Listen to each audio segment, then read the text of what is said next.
Boa noite, todos e a todas, bem-vindos.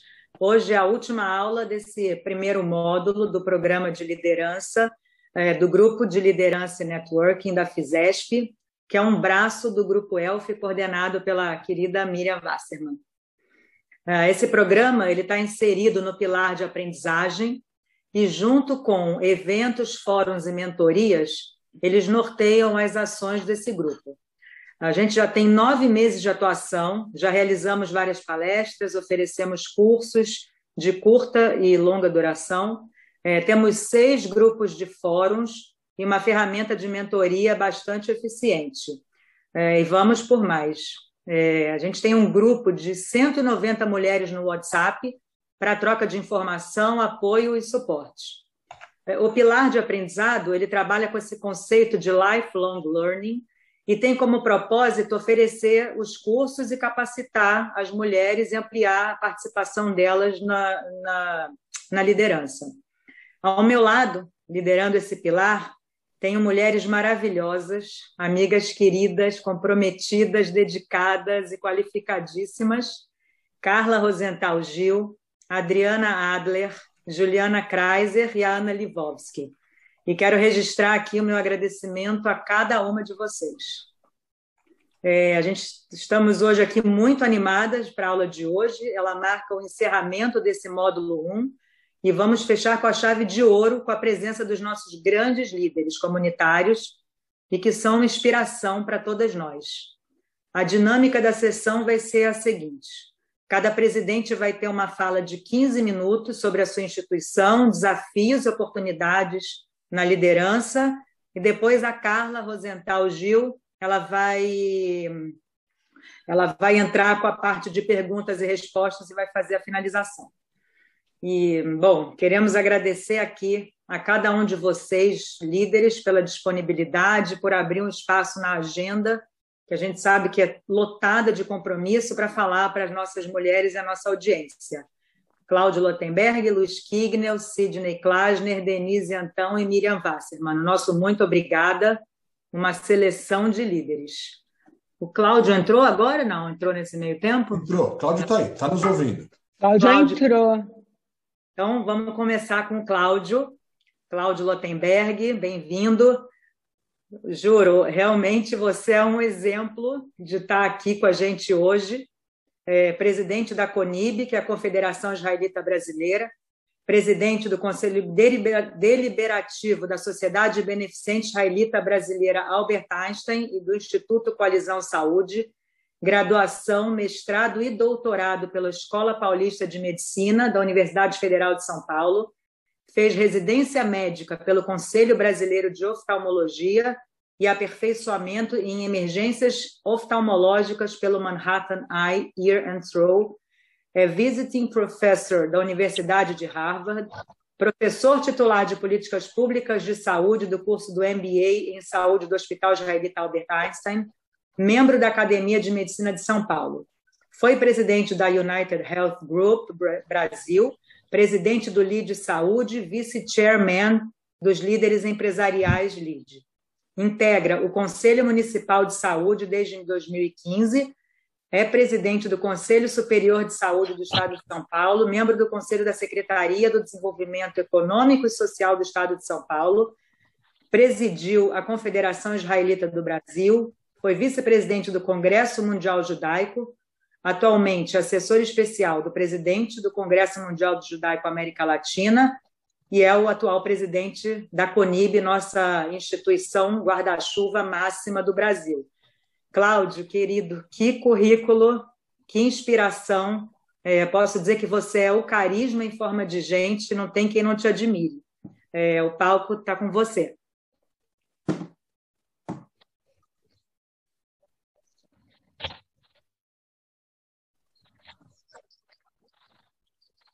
Vocês me escutam?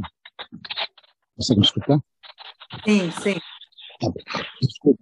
Desculpe pela conexão e até pela informalidade. Tá? Eu estou nas Maldivas e não ia deixar de aceitar um convite seu, da Federação, e por respeito também às demais pessoas que estão presentes aqui panelistas. Aliás, você não podia ter escolhido uma melhor do que essa. Me sinto muito lisonjeado por estar ao lado de pessoas que eu estimo tanto.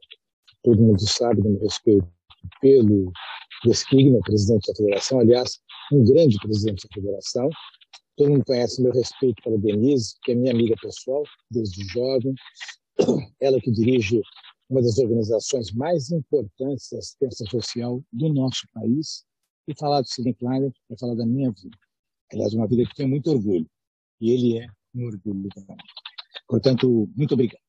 Eu vou rapidamente falar algumas coisas a respeito da comunidade judaica, particularmente da Confederação Israelita do Brasil. Nós, judeus, estamos no Brasil praticamente desde a descoberta, né, do país. Estou dizendo isso em 1500. Aí eu me refiro, provavelmente, àquilo que nós chamamos como as imigrações daqueles que eram cristãos novos. E se a gente levar dentro de um limite, nós temos aí que a Anita Novinsky, que é uma importante historiadora, que participou ativamente, hoje é bastante idosa, mas muito altiva, diz que 1/3 do sangue nordestino brasileiro tem alguma origem dentro da condição judaica.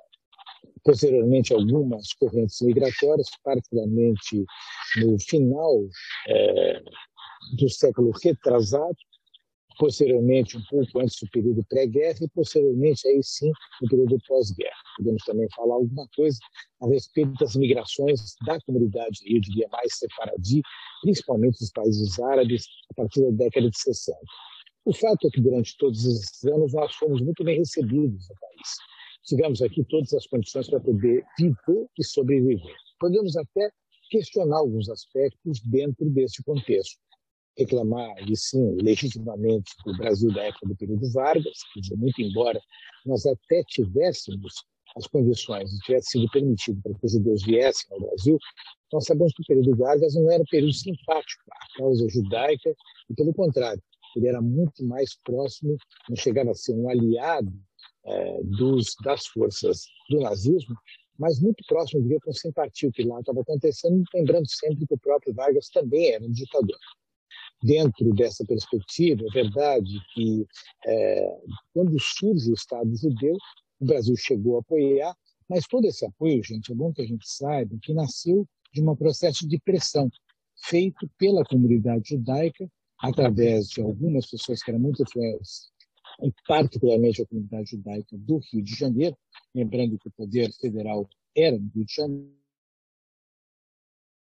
em cima de Oswaldo Aranha, para que ele, durante a Assembleia que ele presidia, não só presidisse com um tom favorável, e é importante vocês que querem ser líderes saber que quem conduz o processo tem que ter o papel de liderança, não é simplesmente coordenar ou dirigir uma reunião.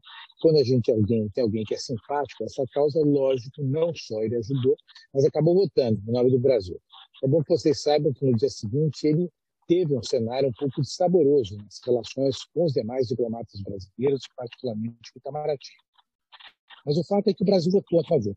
E nós tivemos, a partir de então, aí sim, um processo importante dentro da relação do Brasil com o Estado de Israel, nem sempre visto com simpatia. Em alguns momentos a gente observou também que o Brasil não se alinhava a Israel. E por quê? Porque o Itamaraty, na minha leitura, nem sempre tem uma visão adequada do papel do Estado judeu, e, pelo contrário, em alguns momentos até passou a condenar dentro de automaticismo. E eu acho importante retratar isso para vocês, porque parece que isso é algo restrito ao período dos partidos de esquerda, mais propriamente quando o PT esteve aqui presidindo o país. Isso não é verdade. Mesmo durante o próprio governo do PSDB, com o presidente Fernando Henrique, eu não estou aqui para defender partido, só estou contando coisas para vocês. Nós tivemos uma série de movimentos que condenaram o Estado de Israel e a grande maioria deles, às vezes, sem a devida métrica, sem a devida avaliação. E, portanto, a relação entre nós, judeus brasileiros, e o Estado brasileiro é uma situação que merece um cuidado exemplar, um cuidado especial, na medida em que nem sempre esse tipo de entendimento é uma relação tão simples. É verdade, durante os últimos 2 anos houve uma aproximação entre Brasil e Israel, aproximação essa, minha leitura, de novo, que existe principalmente por pressão dos evangélicos, no entanto, por uma relação totalmente identificada com a condição da comunidade judaica. Mas, enfim, essa é uma visão geral. E o que faz a Confederação Israelita do Brasil? A CONIB tem um papel de representatividade política da comunidade. Representar politicamente não significa tomar partido político. Significa criar relações que possam efetivamente criar condições de relacionamento adequado para nós, judeus brasileiros, e a estrutura de Estado brasileira representada por as diferentes correntes políticas. É importante sempre que a gente divide uma coisa a estrutura de Estado, outra coisa a estrutura política. A estrutura de Estado é aquela que é representada pelos órgãos de representatividade, ou seja, o presidente da República, o governador, o ministro. Mas a estrutura política é aquela que ocupa temporariamente. O que eu quero dizer é o seguinte: o ministério, gente, ele pode ter mudança de ministro, mas aqueles que fazem parte da estrutura do ministério, em geral, são pessoas que ali permanecem, e, portanto, são funcionários do Estado. E é muito importante que a gente tenha essa relação. Por quê? Porque nem sempre o papel da CONIB é um papel que tem que ser ostensivo. Nem sempre a CONIB deve, efetivamente, dar vistas e mostras do que está fazendo. Por quê? Porque é um trabalho de relação. E esse trabalho de relação, portanto, que às vezes acontece de maneira mais discreta, não se torna tão visível junto à comunidade judaica, e às vezes isso não é sempre entendido. Quero dizer isso por quê? Porque essas coisas foram estudadas e levantadas há mais de 10 anos atrás, quando eu assumi pela primeira vez a Confederação Israelita do Brasil. O grande ponto de antissemitismo nesse país existe nas estruturas de Estado. Quer dizer, de nada adianta a gente trabalhar muitos ministros ou presidentes se a gente não trabalhar bem aqueles que trabalham na estrutura de Estado. Cito exemplo. Por exemplo, vai mudar várias vezes o chanceler. Nós tivemos um há pouco, Ernesto Araújo, hoje temos um novo. Há vários anos atrás nós tivemos a presença, inclusive, de um judeu, ministro Celso Laffer. Essas pessoas mudam. Porém, a estrutura de Itamaraty não é formada pelos ministros, ou seja, não obedece à ordem de comando dado só pelo ministro. Tem uma estrutura embaixo que muitas vezes ajuda, muitas vezes pode também atrapalhar. Portanto, o trabalho que nós fazemos é um trabalho de bastidor, se relacionando, é lógico, buscando a liderança, buscando o presidente, buscando o ministro, mas efetivamente criando mecânicas de relação. Por quê? Porque não é só de um evento que a comunidade judaica vive no seu relacionamento com o nosso país. De nada adianta a gente imaginar que houve um voto favorável na Assembleia das Nações Unidas e, de repente, esse chanceler muda, passa, surge outro daqui de 6, 7, 8, 9 meses, 1 ano, 2 anos, e aí, efetivamente, aquilo que a gente está fazendo acaba indo por água abaixo. Quais são os pontos principais que a CONIB tem? A CONIB tem como pontos principais 3 coisas. Em primeiro lugar, nós não permitimos todo e qualquer tipo de movimento.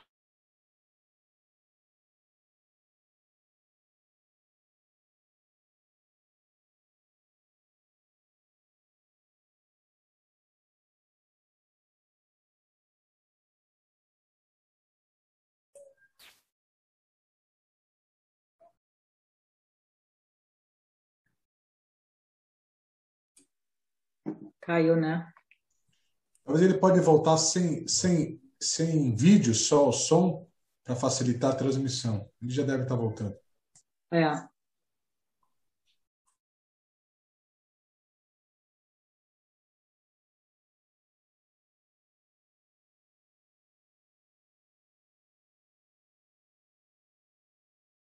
Acho que voltou. Voltou, né? Elisa, voltou aí? Voltou, Desculpa, ótimo. tá? É difícil. Está ventando aqui na Ásia, por isso. Imagino. Então, o que acontece, né? São 2 da manhã aqui. Então, o que acontece, né?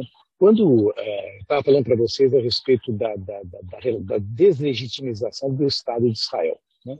Há cerca de 3, 4 anos atrás, e particularmente no governo do presidente Lula, né, nós tivemos um chanceler que sistematicamente condenava o Estado de Israel. E havia todo um movimento que era estimulado, inclusive, pelo presidente do Irã, que tinha um papel de representatividade mais significativo que os últimos presidentes do Irã. E eles criticavam o direito da existência de Israel. Hoje isso aqui diminuiu, né? Mas a gente tem que estar atento em relação a isso. E aí, a grande questão que surge, eu vou deixar depois para a gente poder conversar um pouco sobre isso, é o momento certo que a comunidade tem que se manifestar. A comunidade não pode, através do CONIB, se manifestar para qualquer ponto. Não é porque alguém fez algum tipo de manifestação que possa, de certa maneira, ofender qualquer um desses 3 eixos, que nós temos que estar presentes. Por quê? Porque muitas vezes, ao estar presente e sistematizando um processo de oposição, a gente justamente perde o poder da palavra. Digo isso por quê? Porque um líder, você está fazendo um debate, um ciclo de discussão de liderança, um líder não é uma pessoa que pode colocar a sua imagem dentro de qualquer perspectiva. Por quê? Porque ele tem que reservar a sua palavra para um momento mais forte e mais significativo. Imagina se o Sidney Klein vai começar agora a se manifestar sobre toda e qualquer coisa que acontece dentro do Einstein, para o seu público interno e para o seu público externo. Ele justamente perde a sua força de comando, dando espaço para que outras pessoas, na verdade, rivalizem com ele, na verdade, iniciem um processo de discussão e, de certa maneira, perdendo grande parte do seu poder, grande parte da sua autoridade. Então, a Conib não tem que estar em tudo, a Conib tem que preservar uma boa relação, caminhar, guardar temas que sejam mais significativos e, sobretudo, utilizar isso dentro de uma postura adequada, de uma liderança, e não como um bloco que, na verdade, faça movimentos oposicionistas de forma sistemática. Existem outras organizações que podem se manifestar em vários momentos, existem organizações mais de esquerda, organizações mais de direita, e a minha comunidade e liderança respeita. Eu tenho posições pessoais, eu tenho uma visão política própria, eu defendo o ideário democrático e tenho umas opções políticas, mas não necessariamente essa tem que ser a representatividade da comunidade. Aliás, foi o que eu briguei muito durante todo esse tempo, e até fiz questão de voltar comigo, porque eu não quero permitir que a comunidade perca justamente essa liberdade de interlocução com todas as frentes, independentemente do viés da tendência de natureza política. Eu acho que isso aqui talvez encerre, Elisa, minhas breves palavras. Quero agradecer, vou tentar ficar mais um pouquinho aqui dentro, conversando, se a internet ajudar, e se minha mulher não brigar comigo e vier aqui reclamar que eu saí da cama. Tá? Então, uma boa noite para vocês, obrigado pelo convite. Um beijo grande aí para as pessoas que eu gosto tanto. E uma série delas aí, pessoas que merecem muito respeito. Você, aliás, merece e muito. Obrigado, Elisa. Cláudio, obrigada a você por toda essa dedicação comunitária. Você realmente é o nosso modelo. E por estar aqui, isso só prova a tua dedicação de estar aqui acordado nesse momento, estando 9 horas num fuso para frente e vindo aqui falar para o nosso público. O nosso muito, muito obrigada por toda a sua dedicação, realmente. Agora vou chamar o Luiz Kignel, presidente da FISESP. O Luiz ele é formado pela Faculdade de Direito da Universidade de São Paulo, especialização em Direito Privado pela Faculdade de Direito da Universidade de São Paulo, Direito Processual Civil pela COGEAE, da Faculdade de Direito da PUC São Paulo, Mediação e Arbitragem pela Escola de Direito da FGV.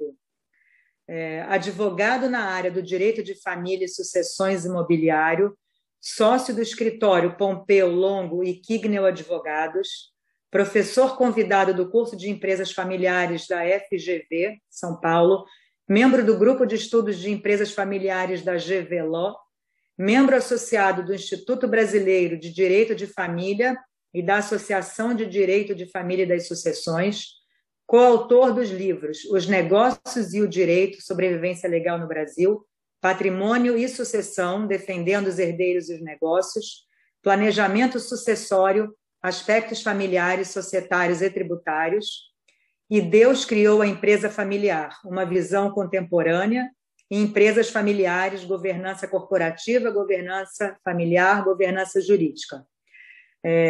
Acho que cabe aqui ressaltar que o Luiz foi a pessoa que abriu as portas da FISESP para o grupo das mulheres, quando ele convidou a Miriam para começar um grupo pequenininho que hoje se transformou numa coisa enorme, né, num movimento muito grande.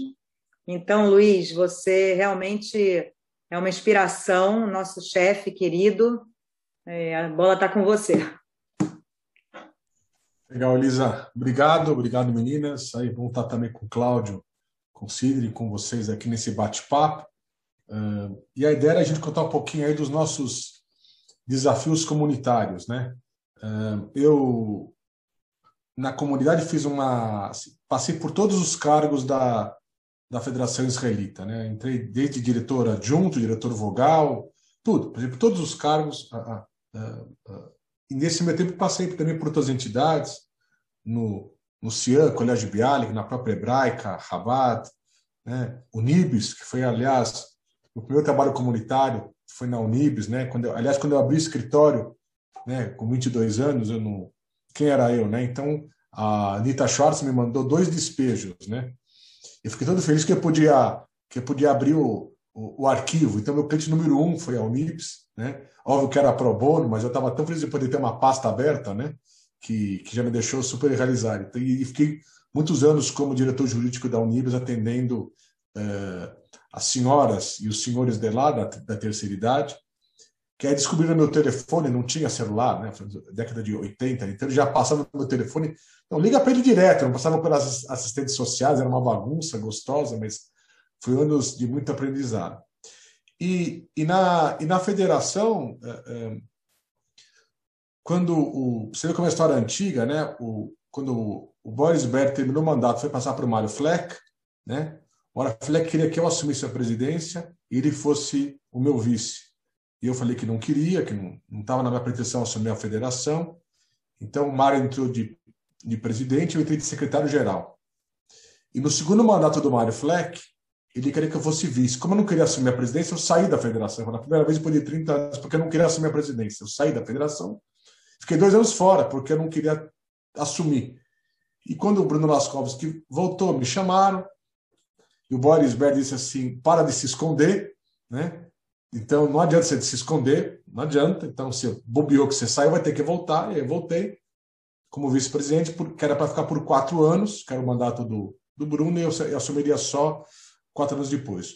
O Bruno teve um momento profissional muito rico, né, de uma dedicação exclusiva, né, nos negócios dele.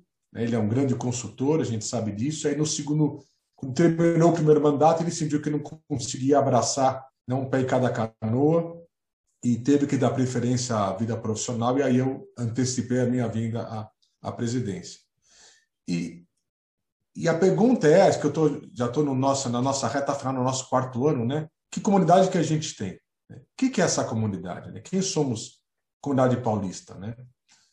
Bom, nós somos, primeiro, a 2ª maior comunidade da América Latina. Depois de Buenos Aires, é São Paulo. Dos 60, 70 mil judeus que compõem a nossa São Paulo, a gente conhece muita gente, mas a gente conhece as mesmas 1.000 pessoas. Né? Se for na hebraica, na sinagoga, na vida social, você conhece muito bem aquelas mesmas 1.000 pessoas, muito bem, conhece bem mais 1.000 pessoas, conhece de vista mais 2, 3 mil pessoas, mas tem mais 55 mil judeus que a gente não conhece. Né? O muito que a gente conhece não é suficiente. E quem que é a nossa comunidade? Eu digo que sempre quando a gente faz viagens com parlamentares, fizemos várias para Israel e com ministros do Supremo Tribunal, e quando eu vou contar da comunidade, eu sempre digo o seguinte, olha, na nossa comunidade, os antissemitas falam muita coisa da gente, né? Muitas inverdades. Uma coisa eu queria que fosse verdade, infelizmente não é. Eles falam que todo judeu é rico. Eu ia adorar, né? Mas nisso eles estão mentindo, que pena. Né? Queria que isso fosse verdade. 15% da nossa comunidade vive na linha de pobreza. Quer dizer que nós temos entre 8 a 10 mil judeus e judias que todas as manhãs dependem da malha comunitária, que é a Unibis, a mais antiga e tradicional, a que se soma o TNAD, a que se soma os serviços das entidades assistenciais das sinagogas, das escolas, das organizações femininas. Você tem um grupo de voluntários e voluntárias que todas as manhãs têm que dar comida para essas pessoas. Elas são carentes ou em comida, ou em aluguel, ou em educação, ou em formação moral, ou em medicamento, ou em roupa. Então, essa nossa malha comunitária, que a Unibis lidera, não porque a Denise está aqui, mas porque ela é a maior e mais antiga, atende um universo de 10 mil pessoas todas as manhãs e durante o dia inteiro. Isso as pessoas têm que entender. E nós somos um reflexo da sociedade maior. Nós temos desde da classe A e B, a classe C, a classe D, nós temos judeus em todos os cantos de São Paulo. Nós já resgatamos judeus, desde judeus garrafeiros, que é uma coisa que as meninas mais jovens não vão lembrar, mas o garrafeiro é aquele que passava na rua coletando jornal velho, né, e gritava garrafeiro. resgatamos judeus garrafeiros, resgatamos um judeu há 2 meses atrás que estava vivendo na rua, lá no Pacaembu, e descobrimos que era um judeu, né? Fora toda a parte assistencial das famílias que perderam sua condição social e econômica, que tem que estar vendo isso. Eu disse a Denise, deixo para ela contar, porque acho que é o métier dela. Mas para contar que a nossa comunidade tem essa cara assistencialista. O que nós não temos, que é um grande mérito da comunidade, é analfabetismo. Nós temos todas as crianças, de uma ou de outra forma, em escolas. Gostaríamos que fossem todas em escola judaica, nem sempre isso acontece, mas temos em escolas particulares, até em escolas públicas, que a gente consegue levar as crianças para dentro. Então, o que a gente tem é um grande mérito. E quem que é essa comunidade? Nós temos que administrar uma turma que nós temos os bolsonaristas e os fora Bolsonaro, os lulistas e os fora Lula, os Moro anti-Moro. A comunidade ela é muito politizada, ela ficou muito politizada nesses últimos 3 anos do novo governo federal, sem o juízo se está certo ou se está errado. E nós vivemos pela primeira vez um grande trauma comunitário, que foi uma divisão comunitária pela política. Porque, em razão de situações, como o Cláudio bem colocou, de governos sempre não tão amáveis com Israel, né, nós estávamos todos de um único lado. Né? É hora de defender a comunidade, de defender Israel. Mas a verdade é que, nesse passado recente, houve uma divisão com muitos traumas. Traumas de amizades, traumas de amigos. Então, a gente tem hoje uma nova realidade, que é uma divisão comunitária política, que vai se acirrar ano que vem, novamente, sem dizer quem está certo e quem está errado. O que eu só não consegui é dizer que a gente devia se manifestar como judeus paulistas, ou como judeus brasileiros. Né? Então, você vai lá como brasileiro. Por que você tem que ser judeu contra, judeu a favor? Né? Tira a condição judaica. Quando a condição judaica entra, você divide a comunidade. A gente tem tentado evitar isso. A nossa comunidade, eu acho que a gente não dá valor. Eu vou contar coisas que a gente, às vezes, não conhece da comunidade. Para quem viaja e visita outras comunidades, e eu falo isso porque não é por mérito dessa diretoria, né, por mérito de todas as diretorias que se somam, né? São Paulo é um case que é estudado na Europa e nos Estados Unidos. Nós temos o maior clube judaico do mundo, que é a hebraica. Nós temos 15 escolas, das quais ortodoxas, não ortodoxas, yeshivot. Nós temos uma coisa rara em São Paulo. Todas as linhas religiosas, praticamente todas, representadas por excelentes rabinos.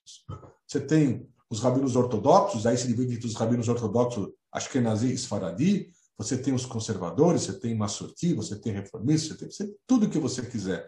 Então, você tem, na verdade, uma democracia religiosa muito grande. Você pode optar onde você quiser ir e você encontra uma sinagoga, porque há comunidades que só tem uma ou 2 sinagogas. Nós temos aqui, exagero, é verdade, mais de 60 sinagogas, dos quais 40 funcionando todo o Shabat. Imagina o que é isso. Então, é uma vida religiosa muito interessante, onde as pessoas têm a liberdade de culto onde desejarem ir. E uma convivência muito legal. Há questões na comunidade irreconciliáveis, né? E eu acho que isso faz parte da democracia comunitária. Eu digo isso na questão religiosa, porque as visões judaicas, ortodoxa e não ortodoxa, uma vez ortodoxa, eu digo ortodoxa porque uma vez eu usei o termo religiosa e não religiosa, e o rabino Adran, da comunidade Shalom, me corrigiu, falou, mas que não, você não pode falar não religiosa. Nós somos religiosos na linha reformista. E é mais uma que eu aprendi, mas tem que tomar cuidado com as palavras. Né? Então, você tem todas as linhas no seu grau de religiosidade para você poder praticar. A gente teve uma experiência nessa gestão que me deixou muito feliz. Né? Eu tive 2 anos de mandato normal, vamos dizer assim, né? Como todos os mandatos normais, né? De reuniões, de jantares, de encontros, de eventos, e 2 anos praticamente pelo Zoom. Né? A nossa segunda gestão, que assumiu em 2020, a gente fez uma reunião em fevereiro, a primeira do grupo, e a outra era 16 de março, não dá para esquecer, já virou Zoom, que era uma coisa nova, como é que mexe, como é que liga. Né? E nós estamos agora entregando mandato em novembro, provavelmente vamos ter talvez uma reunião presencial para poder fechar, mas todas seguem pelo Zoom. E isso foi legal porque nos deu experiências e frustrações. A frustração que eu tive, vou levar comigo, é perder o contato pessoal, né? Especialmente da Silvia, né? A Silvia, né? Que é uma pessoa que adora receber. A gente, em 2018, 2019, a casa vivia cheia, eventos, jantares, Shabbat, trazia todo mundo para comer, para se encontrar, cafés da manhã. E estamos com 2020, 2021 com a casa vazia. Isso é uma frustração para quem gosta de receber, porque a gente consegue conversar, conhecer as pessoas. Mas a pandemia trouxe várias lições boas para a gente, com traumas, mas lições boas. Primeira lição é como a gente soube se organizar. Imagine a gente, em 2020, tendo que negociar fechamento de 15 escolas, né? Fechar as 40 sinagogas, né? E mesmo as grandes entidades, vou deixar para a Denise contar como a Auribis foi na pandemia, né? Para manter os seus serviços assistenciais, né? Foi uma coisa maluca, né? E isso a comunidade soube dar uma resposta. E a gente teve uma grande lição. No dia 14 e 15 de março, quando começou a pandemia, 8 foi um domingo, 15 foi a primeira reunião do Comitê Covid de emergência. E tínhamos um problema. As pessoas precisavam ficar isoladas, a gente não entendia o que era isolamento, a gente nem conhecia essa palavra, né? E a gente não tinha pessoal capacitado para começar a atender as pessoas para dar um aconchego pelo telefone, pelo Zoom. Como é que fazia isso?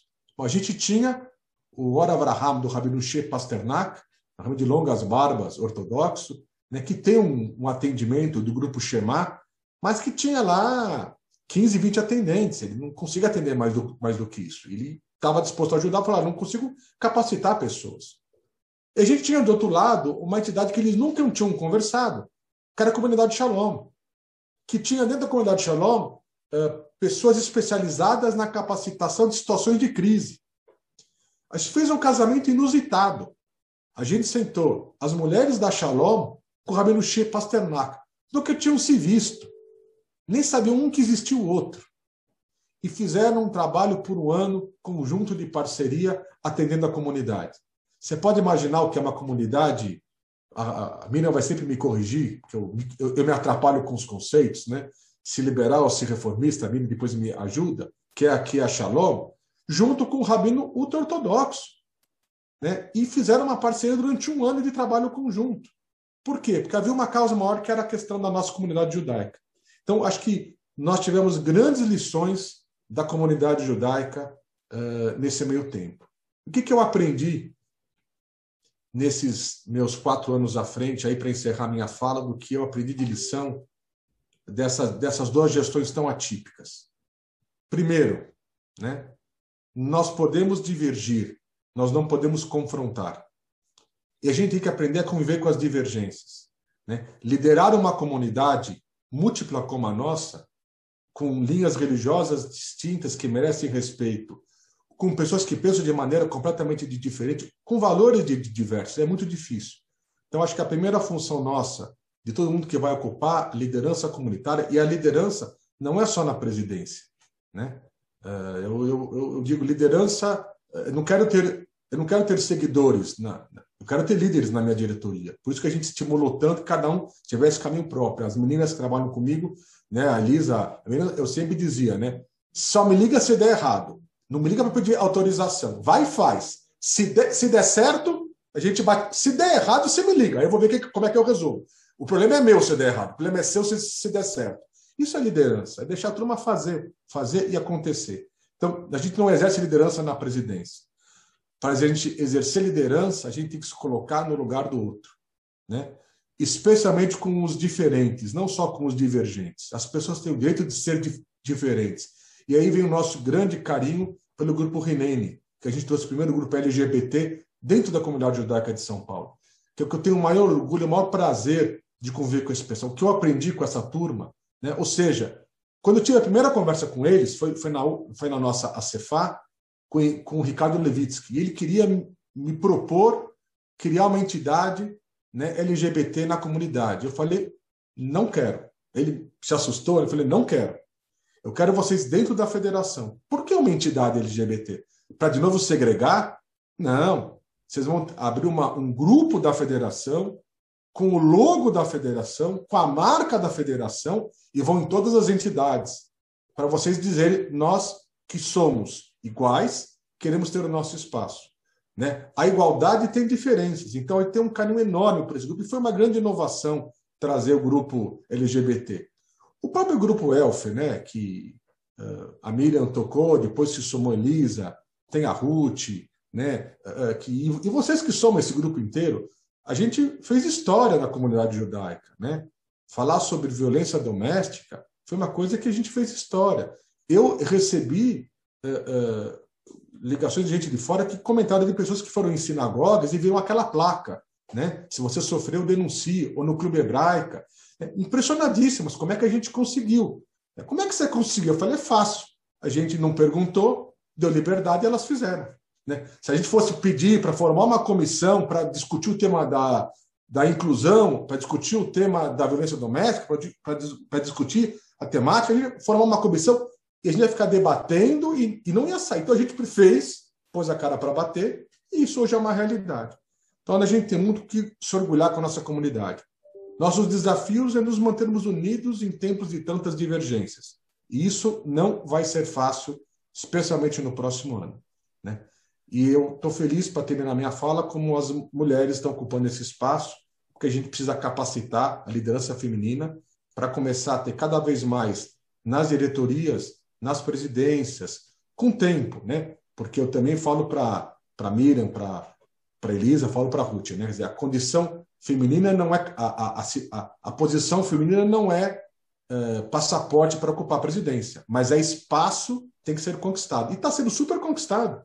Né? Então, estou vendo isso que cada vez mais a gente vai ter isso aqui aberto. Eu vou ficar muito feliz de poder ver esse projeto aí que eu fiz um pouquinho de parte. That's it. Fico aí com vocês.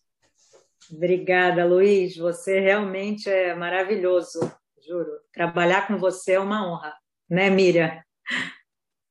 Nossa, como nós somos sortudas, né? Ó, verdade. Agora eu vou chamar a Denise, uma mulher, para a gente dar uma intercalada. Depois eu chamo o Sidney. Denise Zaclis Antão, formada em Comunicação Visual pela FAAP, com cursos em Gestão Corporativa, sendo mais atual de Governança Corporativa do INSPER, em parceria com o Hospital Israelita Albert Einstein.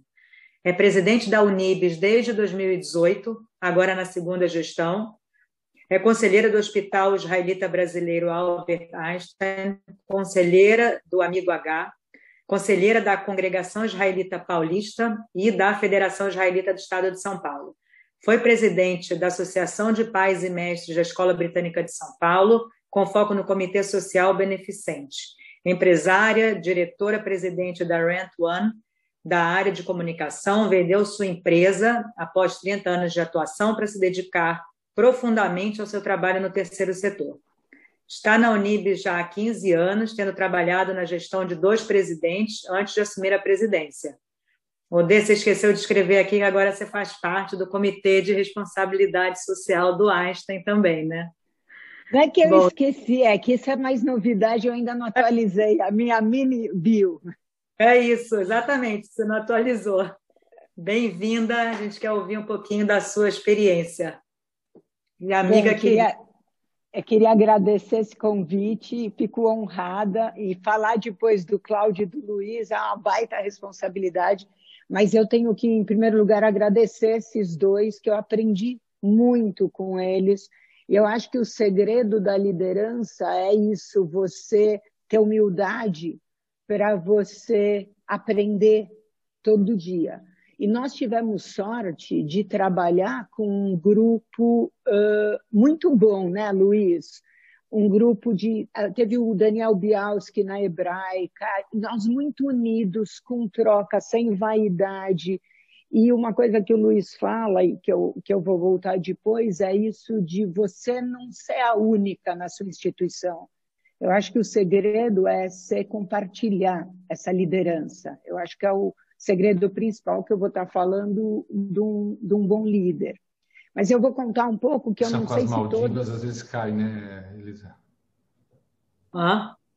O quê? Alô? Oi. Voltou. Voltou. E Eu estou aqui, não caiu não, viu? Eu só apaguei a câmera. E eu vou... Então, ele ouviu que eu agradeci, que eu aprendo com o Cláudio. Realmente, o Cláudio foi o maior incentivador. Antes de eu aceitar ser presidente da Unibis, eu fui ouvir a opinião dele, se ele achava que eu estava pronta para esse desafio. Ele me incentivou super. Mas eu vou voltar um pouquinho, porque eu não sei se todos aqui que estão presentes conhecem a Unibis profundamente. Vou fazer um resumo bem rapidinho. A Unibis é uma instituição de 106 anos e atuando na área de assistência social, é uma das mais antigas e mais respeitadas do Brasil. Hoje eu vou falar um pouco de número para situar vocês do que é a Unibis mesmo. Nós começamos com uma creche com 200 crianças, até os 6 anos. Dos 6 aos 15, nós temos 700 jovens no contraturno escolar, isso tudo comunidade geral, não comunidade judaica. 700 jovens na capacitação profissional, com formaturas de 6 em 6 meses, 150 pequenos aprendizes, jovens aprendizes, 2.800 famílias judaicas são atendidas pela Unibis. Nós temos 120 idosos inscritos no centro de convivência, 120 idosos judeus.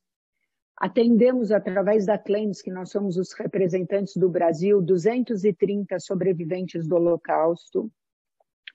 Temos alguns programas paralelos, como o Unibis Universitário, que ele dá bolsas de estudo para jovens judeus em faculdades. Hoje são 67 jovens inscritos, mas já estamos com uma lista para aumento. E vários projetos. Nesse momento de pandemia, uma coisa que eu acho interessante falar da Unibis é 106 anos, como que dura e como que fica jovem e como fica na crista da onda. Eu acho que o segredo da Unibis foi, ao longo desses anos, sempre estar atento às necessidades da comunidade em geral e comunidade judaica. Na pandemia, eu acho que foi uma grande prova de reinvenção. Eu lembro que começou a pandemia e ninguém mais podia ir na escola, ninguém mais podia frequentar a Unibis, e a gente sabia que muitas crianças jovens dependiam da Unibis para se alimentar. Que quando chegava segunda-feira, a gente tinha que fazer 20% a mais de comida, porque essas crianças, esses jovens não tinham comido direito no fim de semana. Então, como que eles iam sobreviver nessa pandemia? No mesmo momento, a gente já se organizou, já começamos campanha de cesta básica, e a gente começou a entrega, e eu posso dizer para vocês que é um super orgulho, a gente já entregou perto de 30 mil cestas básicas. Hoje a gente começou com um programa de 2.500 atendimentos de vale-refeição por 5 meses. E a gente vai se reinventando conforme as necessidades. Criamos em parceria com a federação, e nisso o Luiz, o Ricardo deram todo o apoio, um programa de recolocação profissional. O que é o Unibis Empregabilidade? Porque a gente percebeu que começou a cair a faixa etária das pessoas que estavam nos procurando. E nós vimos que a gente não queria assistencialismo. Nós não acreditamos em assistencialismo. A gente acredita em autonomia, em preparar essas pessoas que hoje precisam da Unibis para não precisarem mais. E os que precisam, que cada vez eles consigam se desprender um pouco. Não necessariamente se desprendendo total, porque, por exemplo, o idoso cada vez vai estar mais envolvido e mais necessitado do nosso apoio. Mas a gente criou empregabilidade, é onde nós recebemos os nossos assistidos e a gente tem contato com empresas, no geral, mas muito empresas judaicas, pedindo para colocar profissionalmente esses capacitados, que são pessoas hipercapacitadas, muitas vezes mais capacitadas até do que as vagas oferecidas, mas pelo menos eles não caem no assistencialismo. Eu acho que esse é o principal objetivo da Unibis. O Bazar Unibis, que representa 20% do nosso orçamento, são 7 lojas. Agora inauguramos também, na pandemia, o nosso Bazar Digital. Então, a gente está sempre tentando se reinventar, acompanhar as necessidades do momento e mostrando que a Tzedakah, a justiça social, a origem judaica, faz a benemerência para a comunidade maior também. Que eu acho que é uma arma que todas nós temos que ter para lutar contra o antissemitismo, que é uma coisa que o Einstein faz lindamente, que eu acredito não, tenho certeza que o Sidney vai contar, e eu agradeço, Elisa, de eu ter falado antes, porque falar depois do Sidney, Cláudio, Luiz e Sidney, uau, ia ser muita responsabilidade. Assim eu deixo o Sidney para depois de mim, assim eu respiro mais um pouquinho. E nós temos a Unibis Cultural também, que não deixa de ser uma entidade voltada para a autonomia também, através da cultura e através do empreendedorismo. A Unibis Cultural está muito ligada no dia a dia da Unibis Social. E assim como o Bazar, que ele capta para a gente poder aplicar na autonomia. Em relação à gestão da Unibis, eu acredito que vão ter perguntas depois, mas o que nós temos um conselho deliberativo extremamente forte, são 12 conselheiros extremamente presentes, são os nossos maiores doadores, e eu não tenho a mínima de receio de consultá-los. Eu faço um monte de reunião extraordinária, que eu falo, quem tem um conselho como o meu tem que aprender, tem que usar. O Cláudio faz parte do conselho, ele sabe disso, porque a gente tem que usar todos os atributos e os argumentos que a gente tem. Eu tenho uma diretoria, que são 5 vice-presidências, todos são voluntários, só que são especialistas em cada área. Acho que vocês têm exemplo com a Patrícia Sereno na diretoria da federação. Ela é um azougue, em cada área nós temos pessoas que atuam profissionalmente, só que voluntariamente. Eu acho que é o segredo do sucesso da Unibis. E eu acho que conforme as perguntas forem surgindo, eu posso esclarecer mais alguma coisa, mas eu acho que basicamente isso. Eu acredito em liderança, não necessariamente feminina ou masculina, mas liderança competente. Então, eu acho que tem muita mulher muito competente, que tem condições de ser liderança. Liderança comunitária, como Cláudio e Luiz falaram, não é fácil, porque você tem que liderar pelo exemplo, mas não pode ficar apaixonada por uma linha, porque nós somos uma amostragem da sociedade. Então, eu acho que é isso que o Cláudio e o Luiz têm feito divinamente na liderança, e nós somos muito sortudos de tê-los como líder, e eu acho que Elisa, a Miriam, a Ana Lúcia, que trabalham com o Luiz, sabem disso. Então, eu só posso agradecer, aprender com vocês todo dia, e quero continuar aprendendo com todos vocês. Acho que basicamente é isso. Obrigada, Dê, pelas tuas palavras, pela tua liderança. Realmente você faz um trabalho incrível à frente da Unibis. Muito obrigada. Agora, querido Sidney Klasner, é cirurgião do aparelho digestivo e mestre em cirurgia pela FMUSP, presidente da Sociedade Beneficente Israelita Brasileira Albert Einstein, membro do Conselho de Administração do Instituto Coalizão Saúde do Conselho Superior de Gestão em Saúde, gestão do Secretário Estadual de Saúde de São Paulo, professor do MBA Executivo em Gestão de Saúde do Einstein na disciplina O Mercado de Saúde no Brasil e no Mundo, Estrutura e Estratégias. É coautor do livro A Revolução Digital na Saúde. O Sidney é uma pessoa assim, de um coração gigante, uma competência máxima, Acredito que nesses últimos 2 anos, 1 ano e meio de pandemia, a vida dele deve ter virado do avesso para poder liderar o hospital dessa maneira divina que ele faz. E, além de tudo, eu ainda levei ele como primo por causa do meu marido, né, Cir? Bem-vindo para falar para a gente. Obrigado. Elisa, principal assessor do presidente da Confederação Israelita do Brasil. Verdade, não. O Cláudio, mais do que isso, irmão, né? Ele é irmão do presidente. É isso aí. Inclusive, todos dizem, os pacientes falam, irmão mais velho, por incrível que pareça. Tá? Principal... Depois que opera a catarata, não, né, Sidney? Não, depois o pessoal passa a enxergar, daí vê que, de fato, a coisa se inverte. O principal assessor e principal aprendiz do presidente da CONIB também, e que inspira a todos nós, já foi falado aqui pelo Luiz, pela Denise, mas o melhor de tudo aí é falar que a gente passou a ser primo por causa do Beto, né, Elisa?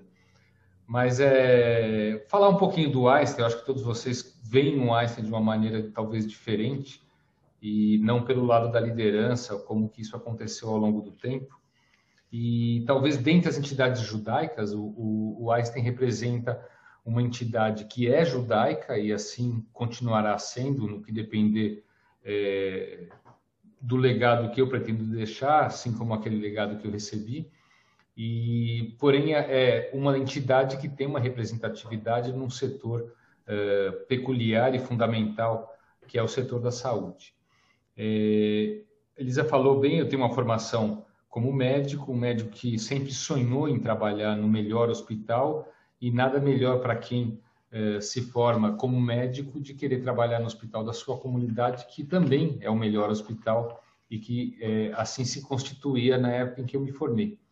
E as oportunidades, já que o assunto aqui é a gente falar de liderança, talvez a comunidade judaica ela desenvolve todos os, vamos dizer assim, os nutrientes e os ingredientes que a gente precisa formar a liderança ao longo da vida. A liderança tem a parte que ela é treinada, obviamente, com ferramentas, instrumentos que a Denise citou bem, aliás, a Elisa falando do currículo da Denise, né, do nosso curso de governança, por exemplo, feito com o INSPER, mas aí são ferramentas que se somam àquilo que a gente vem construindo ao longo da vida. E a comunidade judaica, eu vejo aqui pessoas que conviveram comigo desde a infância e adolescência, ela também permite que a gente se engaje em atividades de liderança através de entidades outras, várias que fazem parte da federação, movimentos juvenis, enfim, esses perfis de liderança, eles vão sendo construídos ao longo da vida. Não é diferente para quem queira exercer um papel de liderança, e é uma liderança voluntária, o que torna o desafio maior ainda, porque ao mesmo tempo que nós cada vez mais, o mundo de hoje não aceita simplesmente o voluntariado sem a capacitação necessária, mas cada vez mais a complexidade e a concorrência assim, no setor, por exemplo, que o Einstein atua da saúde, exige que a gente esteja preparado para esse tipo de cargo e preparado no sentido de conviver com as diferentes vontades das pessoas que trabalham como voluntários, ao mesmo tempo atrair voluntários que possam perpetuar esse legado, que não é fácil. Todos vocês aqui, o Cláudio, Luiz, a Denise, sabem o quanto é difícil a gente envolver as pessoas, trazer para o conselho, trazer para participar. Denise e o Luiz fazem parte do conselho do Einstein, porque a gente cada vez mais, se a gente olhar para o lado, a gente vê que nós somos os mesmos em todos os lugares, que contribuem com as lideranças de todos os lugares, porque tem aí a vontade de exercer esse papel. Mas a Denise comentou ontem que ela estreou no Comitê de Responsabilidade Social, você viu a dificuldade no final do comitê, que é a gente conviver com o desejo real de contribuir do ponto de vista voluntário, mas também de envolver os aspectos e trazer um ambiente produtivo para isso. Falar um pouco do Einstein. O Einstein, ele é diferente do que aconteceu nos Estados Unidos, quando talvez no início do século existiam 155 hospitais judaicos que foram criados para que médicos judeus pudessem atuar e que pacientes judeus também tivessem um ambiente que eles fossem tratados no âmbito da religião judaica, diferentemente disso que aconteceu nos Estados Unidos, o Einstein ele foi fundado por um grupo de médicos visionários da comunidade judaica que viram na construção do hospital uma forma de retribuição que se transformou num propósito do hospital, que é entregar vidas mais saudáveis à população brasileira. Algo que há cerca de 2, 3 anos eu falei com um certo ar arrogante que essa missão do propósito do Einstein de entregar vidas mais saudáveis à população do Brasil, ela transpassava fronteiras do Brasil e a gente tinha a intenção de levar isso para o mundo. O Cláudio, na hora, me olhou ainda como um certo ar de arrogância que eu estava tendo, mas, no fato, o que o Einstein se transformou ao longo da história, hoje é um dos 50 melhores hospitais do mundo, conforme um ranking que foi mostrado ano passado, e isso às custas de uma história que envolveu voluntariado, envolveu captação de recursos, envolve voluntariado até hoje, envolveu participação que demorou 16 anos para o hospital poder estar pronto e abrir suas portas, mas 2 anos antes o voluntariado já exercia o atendimento filantrópico na comunidade de Paraisópolis, que fica ao nosso lado, 2 anos antes do hospital começar a funcionar. Enfim, e se transformou numa entidade, num hospital com um prédio e que, obviamente, passados todos esses anos, nós completamos 65 anos de fundação da sociedade o ano passado, hoje ele conta com praticamente um sistema de saúde contemplando um plano estratégico que envolve uma sustentação extremamente sólida, pétrea, de responsabilidade social. Todas as iniciativas que são feitas no Einstein, a gente procura replicar para a saúde pública. Hoje o Einstein atende mais de 1.200.000 pessoas, de alguma forma, da nossa comunidade, só no município de São Paulo. E essa sustentação de responsabilidade social, ela sustenta 3 pilares estratégicos. O da excelência na assistência à saúde, um pilar de ensino e de educação da população, com cerca das questões de saúde, cada vez mais importantes no autocuidado e no empoderamento do paciente, e o ensino que cresce a ponto de, no ano passado, em plena pandemia, usando os recursos virtuais, nós aumentamos o contato, que era de 48.000 alunos, para 73.000 alunos, já que a barreira logística ela deixou de existir com esses recursos. E um terceiro pilar, que era de pesquisa apenas, pesquisa científica, clínica e pesquisa básica, que acabou se revertendo, ainda na gestão do Cláudio, na criação da diretoria de inovação, e que nós ainda ampliamos para uma incubadora de startups, a primeira incubadora de saúde do país, e que hoje tem nos dado aí uma satisfação muito grande de atrair as startups. No início da pandemia elas eram em número de 39, hoje são 80 startups incubadas, mas todo aquele ecossistema que vem ao redor de mentorias, de iniciativas, que, no meu modo de ver, são os desafios que o setor da saúde vai encontrar. Em termos de governança, o Einstein sempre foi dirigido por uma diretoria voluntária, uma diretoria que é composta por médicos e por não médicos, antigamente carinhosamente chamado de civis e militares.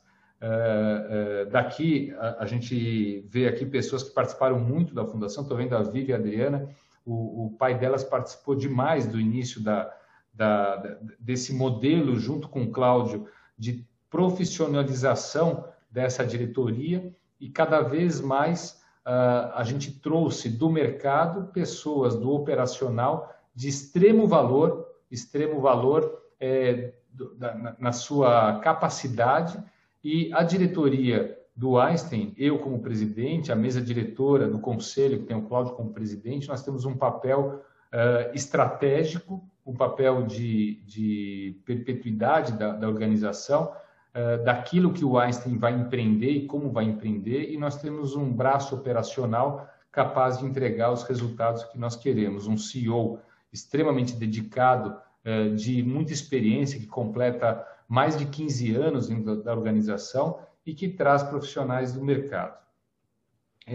Dentro desse ambiente, essa governança ela se organiza com a liderança de cada vice-presidente frente a comitês de recomendação das estratégias para a diretoria estabelece um plano estratégico praticamente em conjunto com membros da mesa diretora, que aprova em conjunto com a diretoria este plano estratégico, e existe aí uma relação de check and balance, de auditoria deste plano estratégico para que ele possa fazer dessa maneira. Enfim, existem desafios, obviamente, de uma entidade que é judaica e que tem o papel de representar a comunidade judaica frente à saúde do país. E hoje a gente pode falar a saúde não só do país, através de alianças latino-americanas que o Einstein desempenha um papel de protagonismo também, e também frente a parcerias com outras organizações.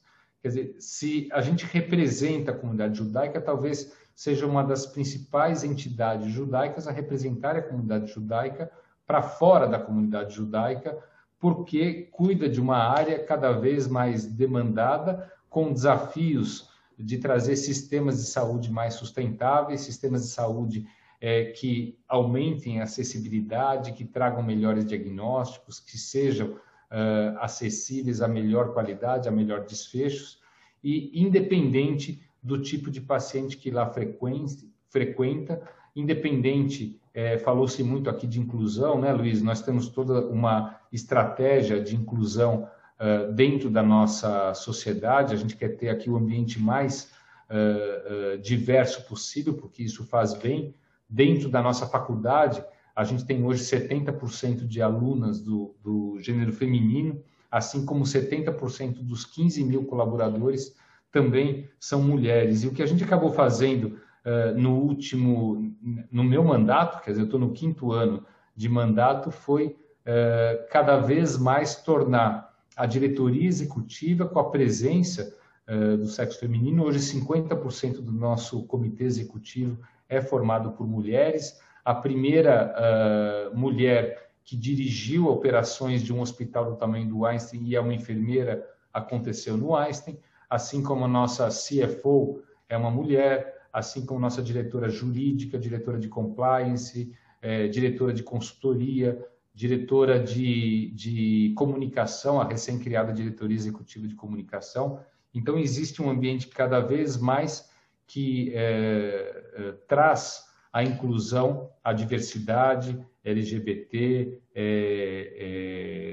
até, para vocês terem uma ideia, há um comitê de inclusão de vestes, de roupas, de estilos de comportamento, de uso ou não de tatuagens. Quer dizer, existe toda uma diretoria dentro do Recursos Humanos para isso.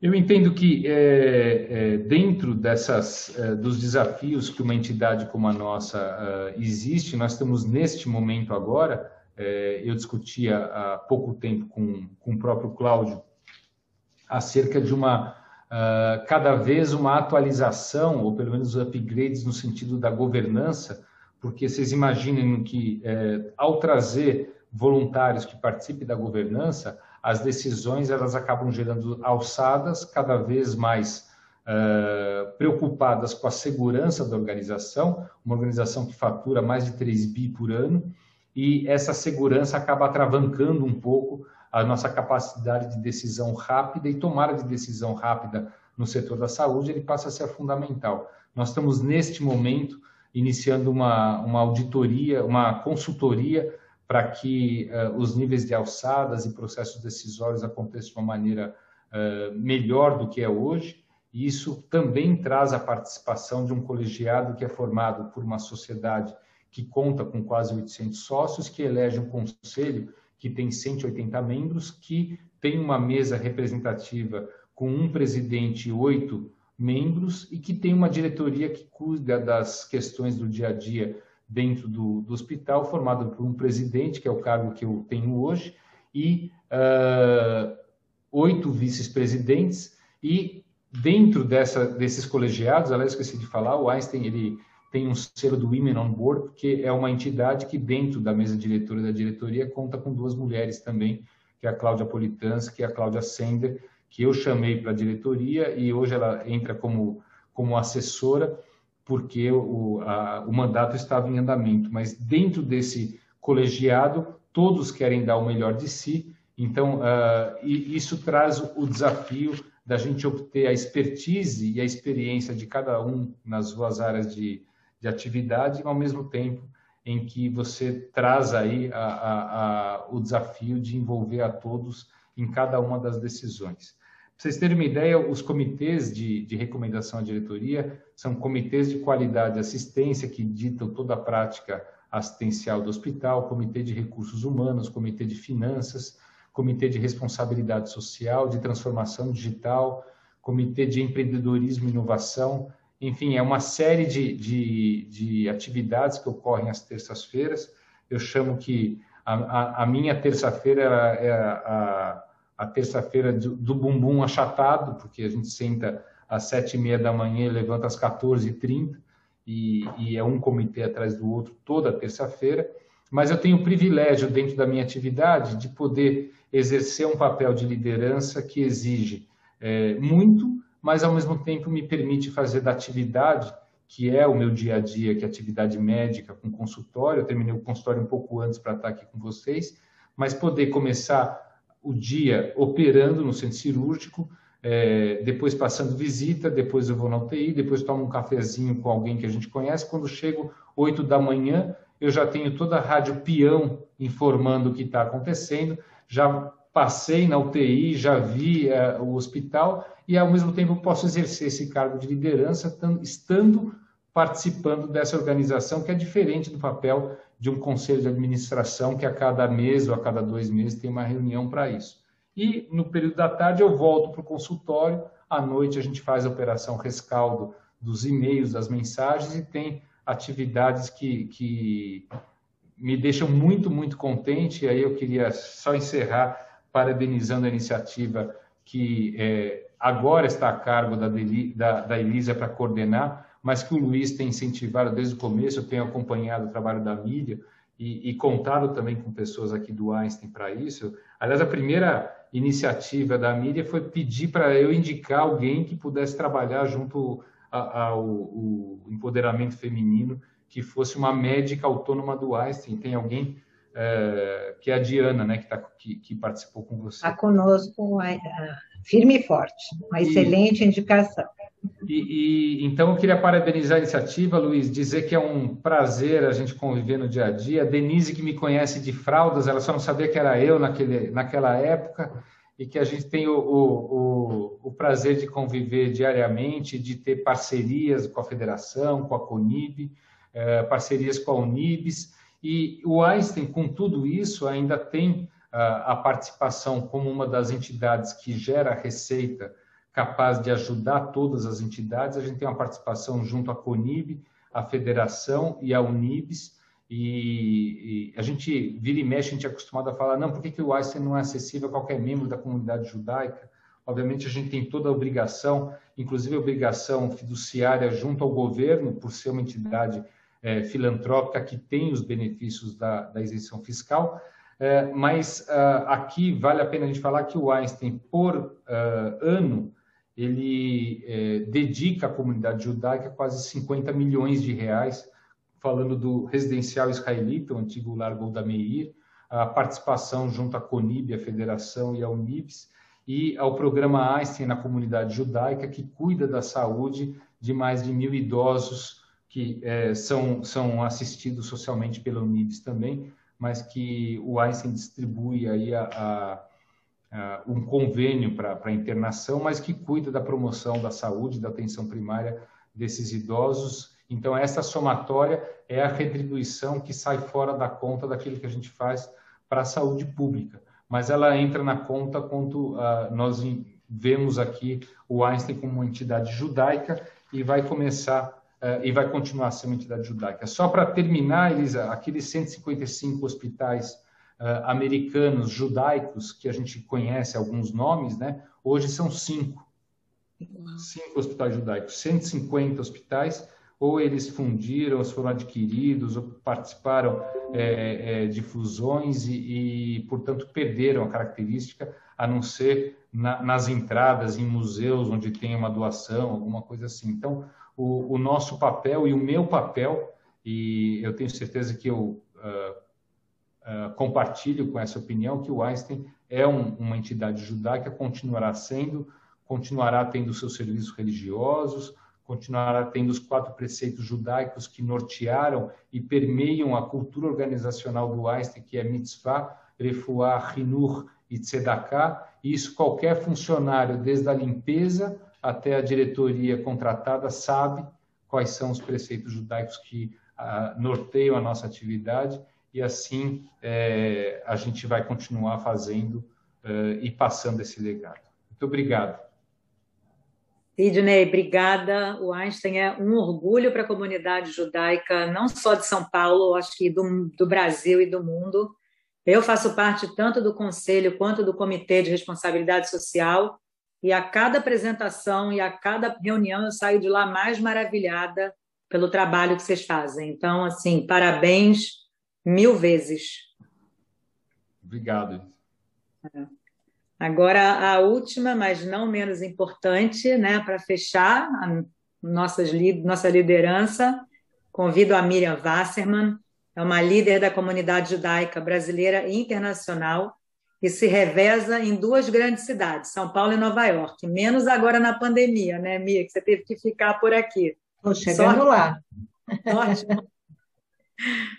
Formada em Economia pela PUC de São Paulo, pós-formada em Marketing pela Fundação Getúlio Vargas, trabalhou por 15 anos na indústria hoteleira, fundou a Mivas Eventos Corporativos, onde concebeu, desenvolveu e organizou grandes eventos para corporações e ONGs. Em 2004, Miriam inaugurou a União do Judaísmo Reformista na América Latina para atender congregações judaicas reformistas da região. Por 3 mandatos, Miriam presidiu a organização e, até o momento, atua como vice-presidente. Como diretora do executivo da FISESP, Miriam fundou e coordena o Programa de Empoderamento e Liderança Feminina. O grupo é responsável por lançar uma campanha de conscientização para acabar com a violência contra a mulher e atender vítimas de violência doméstica e ampliar a participação das mulheres em cargos de liderança. Miriam, amiga querida, uma inspiração, um exemplo. Você agora está com a bola da vez. Bom, super obrigado primeiro pelo convite. Eu realmente, depois desses gigantes líderes comunitários, dessas organizações fantásticas, eu não tenho nem palavras, né? Eu vou falar um pouquinho do percurso meu e de como que eu cheguei aqui e formei esse grupo de liderança. Assim, primeiro queria contar que hoje é um dia super importante para mim, é o aniversário da minha filha, eu estou em rumo a Nova York, fazendo a quarentena aqui na praia, e estou muito feliz que eu vou conhecer meu 3º netinho, né, Luiz? Você também tem netinhos? Essa pandemia separou as famílias, e há 1 ano e meio que eu não vejo a minha família dos Estados Unidos, então é um momento muito feliz para mim hoje, particularmente. Eu acho que, acima de qualquer coisa, para mim, pessoalmente, para qualquer um que queira atuar em lideranças, é não perder oportunidades. Eu acho que as oportunidades aparecem, a gente nem percebe que elas aparecem. Então, a gente, às vezes, menospreza alguns momentos e, de repente, aquilo ficou uma coisa enorme. E, basicamente, é o que acontece na minha vida. Contar um pouquinho sobre a minha pessoa. Eu fui uma criança extremamente tímida, de uma timidez assim, de não conseguir abrir a boca na escola. Por quê? Porque naquela época, e eu sou antiga, as mães colocavam os filhos na escola, ainda era pré-primário, então elas queriam se ver livres dos filhos, não é que nem agora que você põe com 2 anos. Então, 6 anos eu estava no 1º ano, eu não conseguia acompanhar. Eu estava sempre com uma turma mais velha do que eu, e aquilo me trazia, eu me achava cada dia mais burra, eu não entendia. Por que eu conto tudo isso? Porque eu tive que passar limites muito difíceis para mim, e eu fui sempre pelo caminho mais difícil. Eu participei da CIP, a CIP foi uma escola para mim em liderança quando criança, Avanhandava, fui da Razit, fui das colônias, como muitos de vocês aqui, e isso realmente dá uma base fundamental, que eu sou grata até hoje, continuo na CIP, porque eu acho que eu tenho que devolver para a CIP muita coisa que eu recebi. E nesse caminho, assim, mais desconfortável, eu falei assim, eu acabei indo para economia, eu era péssima em matemática, eu acabei fazendo maratona, a corrida para mim foi assim uma forma de eu conseguir chegar nos meus objetivos, ficar focada e ultrapassar os meus limites. Eu tive a sorte de ter grandes mentores, eu acho que ninguém falou dos mentores, mas eu acho que, assim, como a Denise falou, o aprendizado, e a gente tem que aprender todos os dias, são os nossos mentores. Hoje, o Luiz é um grande mentor para mim, não posso negar, Luiz, você realmente tem aprendido muito contigo e com a forma como você lidera a nossa federação. O Rabino Sobel, de saudosa memória, foi um mentor para mim que não dá para explicar como que ele transformou a minha vida e a minha liderança. Eu morei fora há muitos anos. Quando eu voltei nos anos 2000, a CIP passava por uma grande crise comunitária. Então, nós começamos a fazer grandes eventos. A Denise e eu fizemos parte de um evento que já memorável, né, Denise? Para trazer o dinheiro para a CIP, que não tinha dinheiro para pagar a luz no dia seguinte, o salário dos rabinos. Então, nós passamos crises comunitárias muito grandes, e essa dificuldade fortalece muito. E essa questão de trabalhar conjuntamente. Me lembro, na época, os jovens da Razit chamaram o Sobel e a mim para dar uma palestra sobre liderança. Aí o Sobel chega, o Sobel sempre falava, né, ele chegava, já ocupava os espaços, ele falou assim, olha, tem 2 tipos de liderança aqui. Tem a liderança da Miriam e a liderança do Henry. Aí ele falou assim, a liderança da Miriam é uma liderança compartilhada. Ela não aparece, faz todo mundo trabalhar e fazer. Eu sou um líder, eu mesmo, individualista, apareço, tal. Então, aquilo ficou tão na minha memória, porque, assim, a minha liderança realmente é uma liderança compartilhada. Eu acho que a gente tem que colocar todo mundo para trabalhar, como o Luiz falou, trabalha, só me chama quando dá errado. E o Luiz, realmente, Luiz, você faz isso. E não faltou coisa errada no meio lá das mulheres.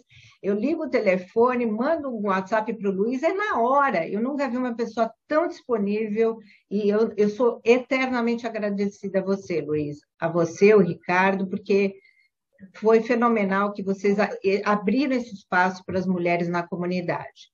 Então, resumidamente, eu tive a oportunidade de fundar esse movimento reformista na América Latina, eu sou muito envolvida com o judaísmo liberal, o meu DNA é um DNA de judaísmo pluralista, inclusivo, mulheres participando, e por eu ter toda essa veia de mulheres participando, há 4 anos já quase, né, Luiz? O Luiz e o Ricardo e o Gabi da Hebraica falaram, olha, a gente tem aqui uma possibilidade de fazer um evento na Hebraica, e você quer fazer, Miriam? Eu falei assim, olha, só um evento, acho que a gente tem um espaço maior, né? Olhando aquela parede de fotos da federação, né? Que são todos 28 homens, acho que uma mulher, a Vera Bobrov, eu falei assim, vamos fazer o evento, mas vamos fazer alguma coisa a mais. Bom, na hora falaram assim, olha, pode fazer, carta branca, e assim foi. Eu chamei, aproveitando que é uma federação, pedi para cada presidente, aí liguei para o Sidney indicou a Diana, e Hebraica, Elisa, várias representantes de diversas entidades, nós estávamos 20 pessoas numa mesa, foi assim que começou o ELF, virou até uma abreviação, né, ELF, e de lá para cá nós fizemos esse grande evento, foi um divisor de águas, e de lá para cá nós só crescemos. Hoje nós somos mais de 200 mulheres. Vocês podem imaginar o que é um movimento como... ele passa a ser até um movimento, né? Porque nós começamos tão pequenininhas e fomos crescendo, porque existia uma vontade, um desejo. A gente está atendendo a comunidade. A Denise falou muito bem isso. A gente tem que estar servindo aquilo que a gente, o tempo todo servindo. E era um desejo enorme, era uma necessidade enorme. Então, começamos com o departamento de acolhimento, porque sentimos que deveria existir isso. Fomos muito corajosos em atender mulheres e famílias que passam por violência doméstica. Infelizmente, existe muitas pessoas perguntam, mas como na comunidade judaica tem isso? Claro que tem, e tem muito, e é difícil alcançar. Essas mulheres, elas se escondem, elas estão muito, muito pequenas, elas não têm mais nenhuma autoestima, elas não têm dinheiro para sair daquele relacionamento. E nós, nesses 2 anos de atendimento, treinamentos, fizemos treinamento no Ministério Público, fizemos treinamento no CVV, temos madrinhas, nós chamamos de madrinhas, são todas voluntárias, psicólogas, assistentes sociais, temos advogadas, uma junta de advogadas, e nós já atendemos 40 casos, para vocês terem uma ideia. 40 casos é muita coisa. Temos casos cabeludos. Quando o caso é muito cabeludo, o Luiz entra, a gente liga para o Luiz, precisamos urgente de você aqui. Isso aqui... O Luiz tem muita experiência com relação a direito familiar também, é um professor, então ele nos ajuda muito quando a coisa realmente é mais complicada. E temos parcerias incríveis, a Unibis é parceira, o TNAD é parceiro com alimentação, nós temos a parceria da NAMAT, de diversas entidades. Fora a parte do acolhimento, nós sentimos a necessidade de fazer a prevenção. Foi quando criamos a área de relacionamentos saudáveis. Essa área, a área do acolhimento é coordenada pela Patrícia Levi, da comunidade Shalom, e a área de relacionamentos saudáveis é coordenada pela Vera Bobroff, uma grande líder comunitária que está ali quietinha, está com a fotinho dela aqui, ela está sempre presente em tudo. A Vera é também minha grande mentora, ela, além de ser minha vizinha, qualquer coisa eu berro, quando eu estou em São Paulo, ela está ali, a gente se fala praticamente todos os dias, e me ajuda muito a seguir de uma maneira bacana quando as coisas ficam um pouquinho mais cabeludas. Essa área que a Vera está liderando, ela atende, ela provê materiais e coordena programas para escolas e movimentos juvenis, para a prevenção de relacionamentos abusivos, bullying, etc. Por quê? Porque a gente já aprendeu que esse relacionamento abusivo, ele se repete, e os filhos veem isso em casa e eles vão repetir isso na vida adulta.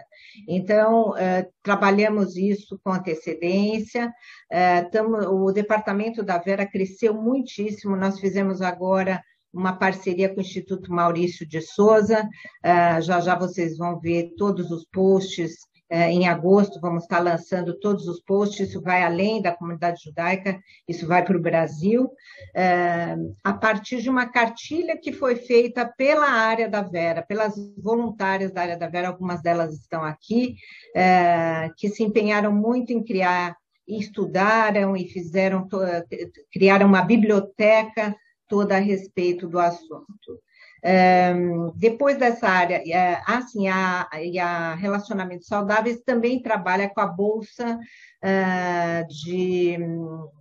dos pais, né? Os pais que recebem bolsa das escolas, o fundo das escolas, e nós estamos trabalhando com esses pais com palestras e materiais também. Meu tempinho está acabando para sobrar para as perguntas, mas Eli, agora vai ser sua área, né? Daqui a pouquinho você vai falar. Você não vai falar nada? Tá bom. Então, a Eli falou um pouquinho no começo da abertura, a área da Elisa, que é a área de liderança e networking, que está esse grupo, se compõe, a Elisa falou um pouco sobre esse, é um grupo enorme, tem um networking de quase 200 mulheres, e cursos e capacitações, e fantástico. E a última área que nós montamos é a área do advocacy, na área das mulheres, para políticas das mulheres, seja relacionamento com a sociedade maior, o liaison, né, fazer essa ponte da comunidade judaica com a comunidade brasileira. Então, nós vamos agora, só vou anunciar que nós vamos fazer a nossa segunda ação Mulheres em Ação, em novembro, no dia 29 de novembro, um dia importantíssimo, que é o final da nossa gestão. Nós vamos fazer um adeus a essa gestão com chave de ouro, com palestrantes incríveis. Espero que todos marquem na sua agenda, deixe a sua agenda de manhã na Hebraica. E a minha mensagem é para que não percam as oportunidades. Elas aparecem quando a gente menos espera, a gente já está liderando e fazendo acontecer. Muito obrigada pela oportunidade, Elisa. Imagina, uma honra ter aqui você falando e contando um pouquinho dessa tua trajetória tão linda e inspiradora, Mi. Agora eu vou chamar a Carla Rosenthal Gil, ela vai fazer aqui a dinâmica das perguntas e respostas, mais 15 minutinhos só, e aí a gente encerra. Carlinha, está com você. Tá muda. Obrigada, Eli. Boa noite a todos. Que honra ser liderada por você e fazer essas perguntas nessa noite tão importante. Nós esperamos tanto tempo para chegar nessa oportunidade de ter todos aqui, os grandes líderes da comunidade, e hoje temos essa possibilidade de fazer as perguntas. Então, eu peço que o público coloque as perguntas no chat e eu vou lendo à medida do possível. Vou começar pelo Cláudio. Cláudio, por favor, então nós já temos uma pergunta para você, que a Patrícia que fez. Então, ela percebe uma aproximação grande da comunidade judaica com o poder público. Qual a importância dessas parcerias? Quais os benefícios dessas parcerias para a nossa comunidade? Primeiro, queria registrar, foi para mim um momento especial escutar todos aqui que falaram. Eu queria primeiro fazer uma menção à alegria de ter a Vera Bobrov aqui conosco. A Vera Bobrov, ela teve um papel muito importante no processo de profissionalização, de amadurecimento de gestão, não só da federação, mas da comunidade judaica brasileira. Uma pessoa muito especial. Veja, o termo parceria é um termo que ele é bastante genérico, né? Aliás, às vezes é difícil para do poder público desde sempre. No primeiro momento, cuidando de assuntos relativos às suas próprias necessidades. Isso, para alguns, até chegou a ser criticado, quer dizer, onde é que estava o engajamento, o envolvimento de servir o país. Mas era um momento inicial de uma organização comunitária, e ela, de certa forma, nascia para suprir necessidades de pessoas que, na verdade, chegaram ao país e que precisavam de condições mínimas para sobreviver. Com o avançar do tempo, acho que esse papel foi se ampliando. E aí nós temos, justamente hoje, dois exemplos muito ricos, né? O primeiro, o Sidney foi muito feliz quando abordou parte da história que eu participei, aliás, não participo ativamente, né? E que envolve a criação de uma organização médica que podia ter servido somente os interesses da comunidade. E, na realidade, ela não fez isso, ela fez servindo a comunidade. Então, hoje, quando Einstein atende pessoas, cada pessoa que entra lá dentro, ela tem o registro muito claro de que aquilo é uma contribuição judaica. E eu posso falar, e talvez ele não possa, que uma das razões até de encaminhamento do processo sucessório, e quando eu escuto ele falar de uma organização judaica, eu me vejo plenamente, eu diria até, reconhecido por uma das missões, é porque nós fizemos questão de reafirmar isso a cada momento. A Vera lembra bem, quer dizer, cada discurso que a gente fazia, cada vez que a gente citava, o papel de sermos judeus, ele era ressaltado. O Einstein tem que manter essa bandeira. O Einstein tem a responsabilidade de imprimir em cada movimento o símbolo da nossa estrela. Isso a gente tem feito. Esse é um exemplo de uma parceria que funciona para a sociedade como um todo e não tem nada a ver com o poder público. Também tem a ver com o poder público, lógico, dentro de uma estratégia de crescimento, de responsabilidade social, E aí sim, com hospitais, aí sim, com apoio à formação de competências humanas, mas não necessariamente feito com qualquer tipo de recurso do poder público. A Unibis é outro exemplo. A Unibis cresceu, ela atendia inicialmente muita gente da comunidade. Hoje eu tenho a impressão que a maior parte daquilo que a Unibis faz é destinado ao poder público. Podemos citar o próprio exemplo do TNA. Eu, assim por diante, poderia elencar coisas que acontecem principalmente no espaço da comunidade de São Paulo, que é uma comunidade que tem mais recursos. Cada vez que a comunidade cria uma iniciativa, ela pode estar atendendo diretamente, como ela pode estar inspirando. E isso, de certa maneira, acho que contempla o papel de servir o país, né?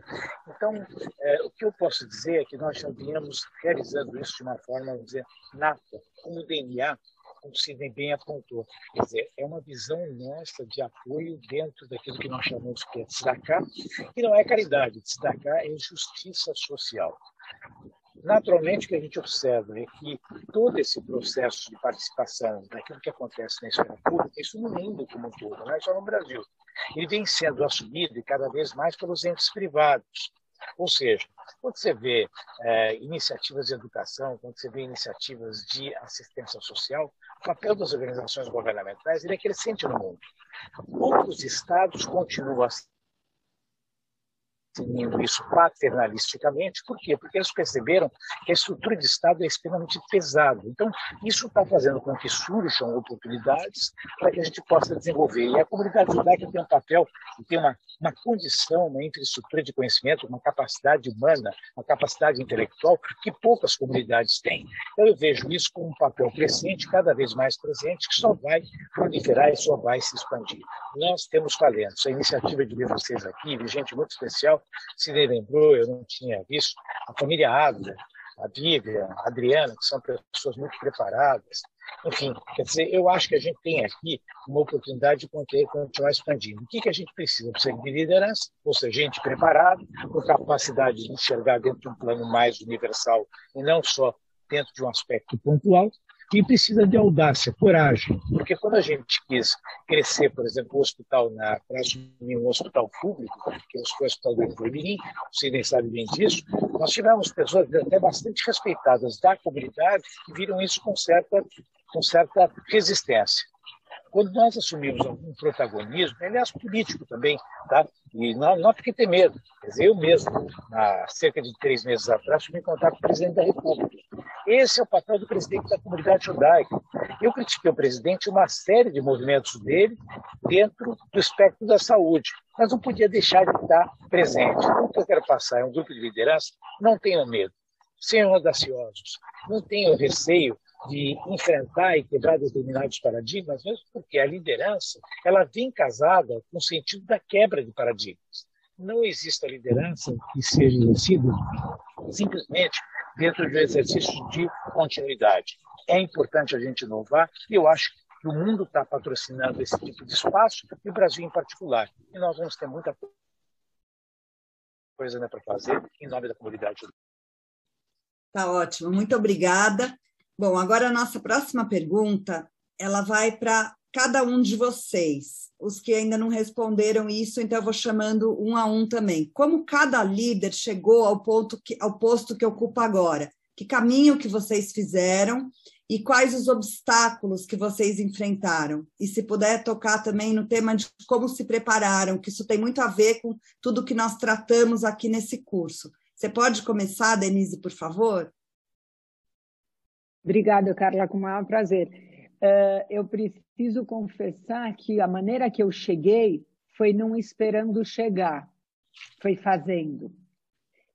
A Célia Parnes me convidou ainda na gestão do Bruno Laskowski para eu ir para a Unibis. E querendo que eu fosse, sei lá, vice-presidente, diretora de o que eu quisesse. Eu falei que eu não queria nada, que eu queria conhecer primeiro a instituição. Aí eu fui conhecer, me apaixonei e acabei. E ela falou: e o que você acha para a Unibis? Eu falei: eu quero transformar a Unibis em cool, que todo mundo queira participar, que é o jeito da gente ficar mais forte. E comecei como diretora de eventos. E fui fazendo eventos, que é a coisa que eu mais amo, e eu descobri que não é vergonha. Quando você faz com o propósito certo, tudo dá certo. Então, eu comecei, já com a Miriam, muitos anos atrás, a gente fez aquele evento que ela citou, que foi quando a gente trouxe o Elie Wiesel para o Brasil, foi um evento fantástico. Sempre gostei de fazer, e fui fazendo o que eu gostava. Com o tempo, eu senti a necessidade de me envolver mais no dia a dia da Unibis. E aí, quando a Unibis fez 100 anos, a Célia me convidou para assumir. Ela já era presidente, me convidou para ser vice-presidente de sustentabilidade. E ela sempre soube que eu ia sair quando ela saísse. E fui fazendo. E no que você vai fazendo, você vai se envolvendo, você vai desenvolvendo, você vai aprendendo, você vai se apaixonando. E aí, de repente, ia acabar a gestão dela. E eu estava num momento que eu achava, minha filha estava estudando fora, que eu iria embora no Brasil também. E aí eu vi que minha filha eu no Brasil ou não no Brasil, ela não ia me dar atenção do mesmo jeito. Então, que era hora de eu realmente me aprofundar. E todo mundo, uma equipe muito grande da Unibis, falando que eu que devia assumir. E eu acho que isso é o importante. Você não querer ser líder, você ser empoderada por quem trabalha com você e por quem quer continuar trabalhando. E aí foi uma coisa super natural. O maior desafio, que você perguntou também, foi suceder a Célia. Porque a Célia não é qualquer líder. Hoje mostra, o trabalho dela da Unibis levou ela para o governo do estado de São Paulo, onde ela está fazendo um trabalho fantástico. Mas eu nunca tive pretensão de substituir a Célia, de preencher o sapato e não sei o quê. Eu ia fazer do meu jeito. E quem quisesse fazer junto, e o meu jeito é muito compartilhado. A Patrícia Sereno me agradeceu aqui, que eu citei o nome dela. Eu nem sabia que ela estava nesse Zoom, mas ela é fantástica, assim como a Liora Alcalay, a Maria Zanforlin, o Gabriel Zituni. Nossa, a equipe da Unibis é uma equipe muito forte. Então, eu acho que foi fácil. No final, pode parecer blasé, mas eu te falo, foi uma ascensão natural. O desafio foi suceder, mas eu acho que você não perdeu o foco e você saber que você não é, você está. Hoje você está nessa posição e amanhã você não está mais. Então, é você fazer o melhor que você puder enquanto você tem esse privilégio. É só isso que eu posso dizer, não sei se ajuda. Ajuda muito, Denise, muito obrigada. Sidney, você pode falar para a gente também, por favor, agora, responder essa mesma pergunta? Como que você chegou aonde você está e quais foram os obstáculos que você enfrentou? Bom, como eu falei no começo, obviamente, o meu desejo de vida era trabalhar primeiro num lugar só. Eu lembro quando recém saí da residência, um consultório que eu tinha em Pinheiros, eu cheguei a passar no mesmo dia em 7 hospitais, e entre cirurgia e passar visita, e o desejo é trabalhar num hospital só. E eu já atuava no Einstein e sempre interessado em contribuir de alguma forma em comissões voluntárias da diretoria clínica, comissão de análise de óbitos, comissão de prontuários, fazia parte de um comitê de novas tecnologias, comitê de ética, que é um cargo eleito.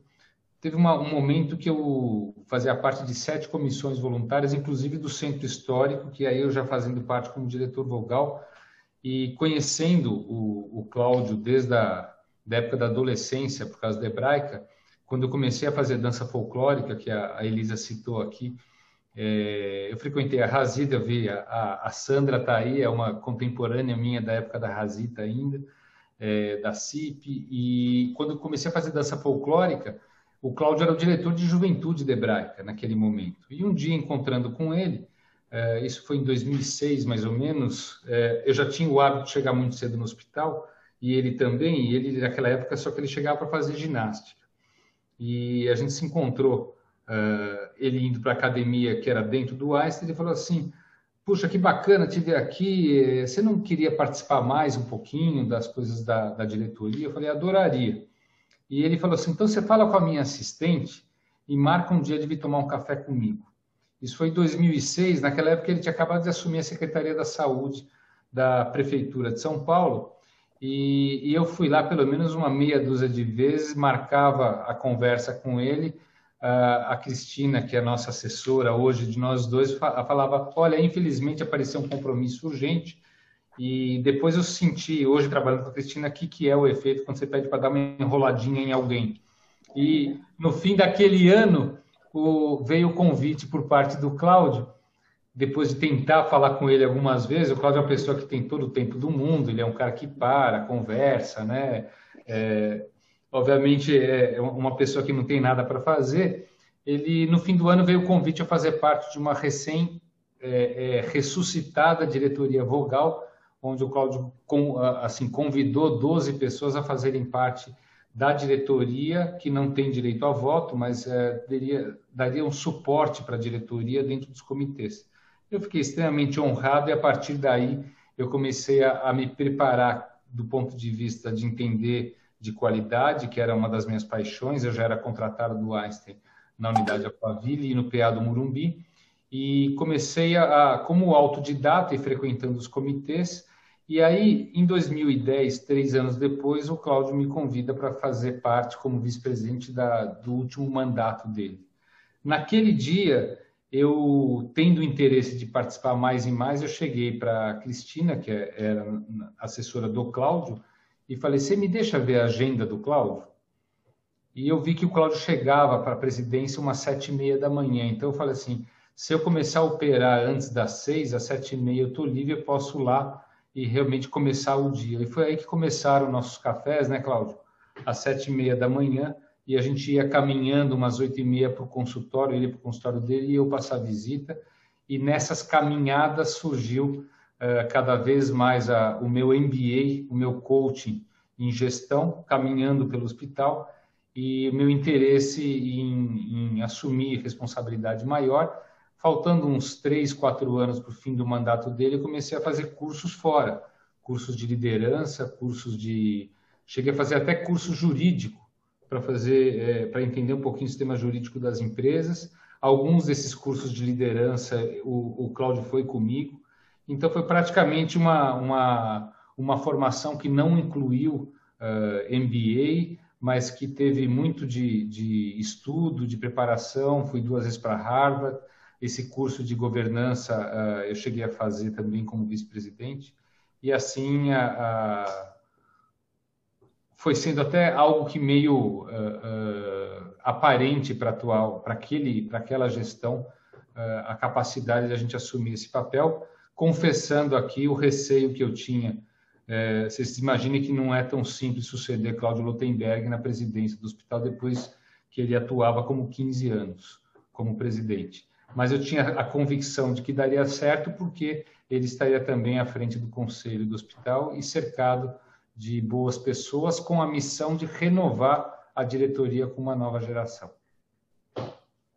Muito obrigada, Sidney, pelas tuas palavras. Assim, essas palavras são tão inspiradoras que realmente tudo que a gente tratou aqui no curso, agora a gente vê na prática. Antes era teoria e a gente vê que os líderes da nossa comunidade pensam realmente dessa forma como a gente mostrou. Eu vou terminar agora com o Luiz e vou pedir para você, Luiz, você já contou um pouco de como você chegou, aonde você está, mas a gente queria saber sobre os obstáculos. Que obstáculos que você enfrentou? E aí essa vai ser a nossa última fala e a gente vai terminar. Bom, contei um pouco da minha trajetória, mas quando você fala de obstáculos, eu vou usar o termo aprendizado, porque a gente tem que aprender para ir galgando postos, né? E os jovens são muito impetuosos. Para falar de começo, né?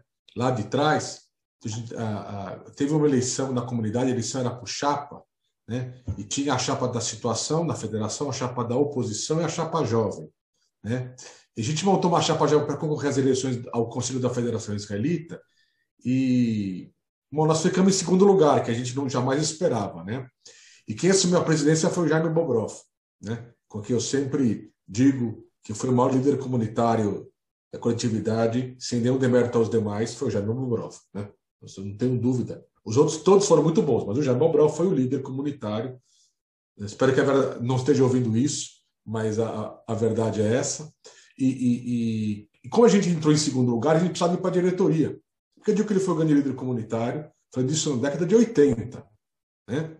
O Germe disse assim, deixa que eu cuido dos jovens. E nos pôs para dentro da federação, numa atitude completamente inusitada, né? Inesperada, e passou a colocar jovens dentro da diretoria. A gente não tinha pisado na federação. Tinha eu, tinha o Ricardo Berekenstadt, que hoje é nosso profissional, tinha toda uma geração jovem. E o que foi um aprendizado na federação, você começar a ver pessoas que não pensam como você. Você vive dentro do teu núcleo, você fala com as mesmas pessoas, e todo mundo pensa como você. Quando você vai para a vida comunitária, acho que o obstáculo é você começar a entender que, primeiro, pessoas pensam diferente. Segundo, talvez nem sempre você tenha razão. Esse é o grande desafio. E terceiro, que é o que eu sempre falo, você pode até ter razão, mas se não souber falar na vida comunitária, você já está errado. Né? Quer dizer, o tratar as divergências é um grande obstáculo. É como saber tratar. E tratar sem brigar. Né? Eu acho que o grande obstáculo comunitário de hoje, talvez não meu, mas de hoje, que eu também enfrento, a gente conseguir costurar todos os diferentes grupos comunitários para estarem no mesmo guarda-chuva. That's it. Thanks again. Não, thanks você. Muito obrigada mesmo. Bom, e então com isso nós estamos encerrando o nosso módulo 1 e agora oficialmente lançando os módulos 2 e 3. O módulo 2 abordará os desafios de um líder do propósito à tomada de decisão, passando por comunicação, apresentação, decisão sob incerteza e legado e capitalismo consciente. Nós estamos trazendo profissionais maravilhosos como palestrantes, que são expoentes nas suas áreas de atuação e que farão novamente tudo de uma forma completamente voluntária. Nós queremos ter todas vocês lá e todos também. Vocês também estão convidados, nossos palestrantes. O link será enviado na próxima semana e, como verão, nós vamos fazer um desconto de 50% para o próximo módulo para as atuais alunas, para garantir fidelidade. Bom, é isso então. Elisa, quer falar? Sim. Não, só perfeito, complementando também vai ter limite de vagas como tivemos nesse, né? Isso. Então, semana que vem a gente coloca lá no grupo do WhatsApp. E assim, quero agradecer muito a cada um de vocês, Cláudio, Luiz, Sidney, Denise, Miriam, grandes inspirações. Hoje vocês mostraram para a gente o porquê que vocês estão ocupando esses cargos, essas posições de liderança, não é à toa. Vocês são pessoas realmente especiais. Muito obrigada por destinarem um pouquinho desse tempo inspirando a gente. E é isso, né? Eu acho que encerramos a noite por hoje. Obrigada a cada uma de vocês que também participaram desse curso. Cá, e a gente vai aplicar uma avaliação, né? Isso. Vamos aplicar uma avaliação para cada uma das participantes, para a gente entender o que vocês acharam, para a gente melhorar em alguns pontos, ver as oportunidades de melhoria. E, mais uma vez, muito obrigada e boa noite.